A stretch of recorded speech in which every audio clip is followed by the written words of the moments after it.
He hurled the words across the kitchen like they were meant to bruise. He said he wouldn't share a bed with me anymore, that I made his skin crawl, that even seeing my face annoyed him. I didn't flinch. I didn't argue. I simply nodded, steady and silent. Inside, though, something settled, calm, steady, and fierce. I would handle it. I always did. I remember the version of him I first met. Careless charm, easy laughter, confidence that felt like a secret he carried in his pocket. I fell for that illusion. I trusted it. I built a home on it.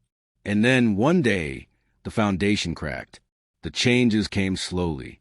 Missed dinners, glazed-over expressions, texts that shut down the second I entered the room.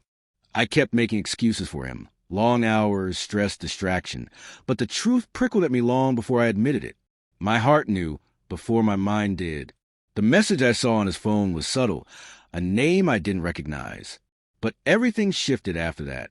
The work dinners he never mentioned before, the sudden phone calls he took behind closed doors, the way he smelled faintly of perfume I didn't own.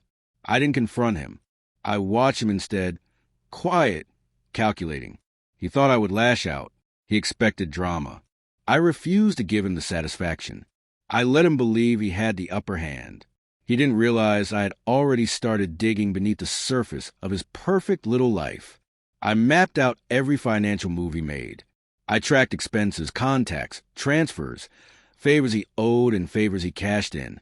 I learned his routines better than he knew them himself. It was never about fury. It was about accuracy. I didn't want chaos. I wanted certainty. The first step was simple.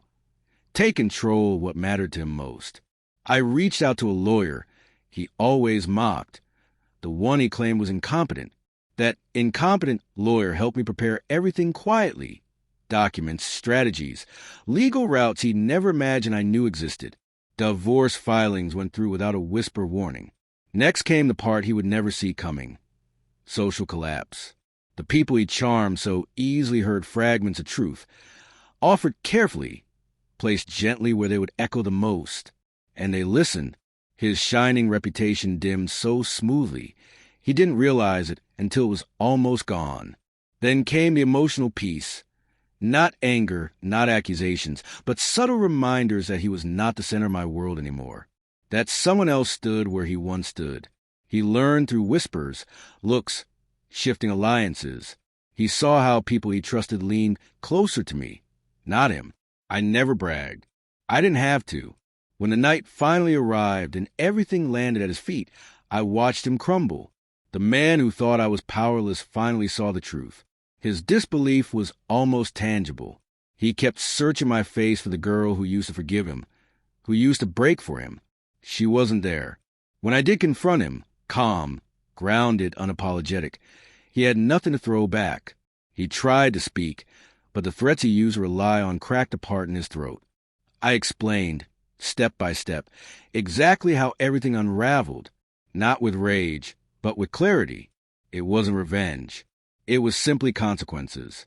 Later, when everything was settled and he could no longer twist the story, I sat alone in the stillness he had never allowed me to enjoy. Peace didn't come as an explosion. It arrived soft and sure, settling into my bones. Every quiet decision, every patient breath had built something stronger than anger, freedom. He would rebuild his life eventually, but he would do it knowing exactly where he went wrong, knowing exactly who he underestimated.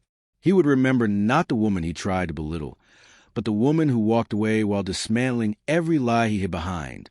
I poured myself a drink, watched the city glow beneath me, and let the weight of him fall away.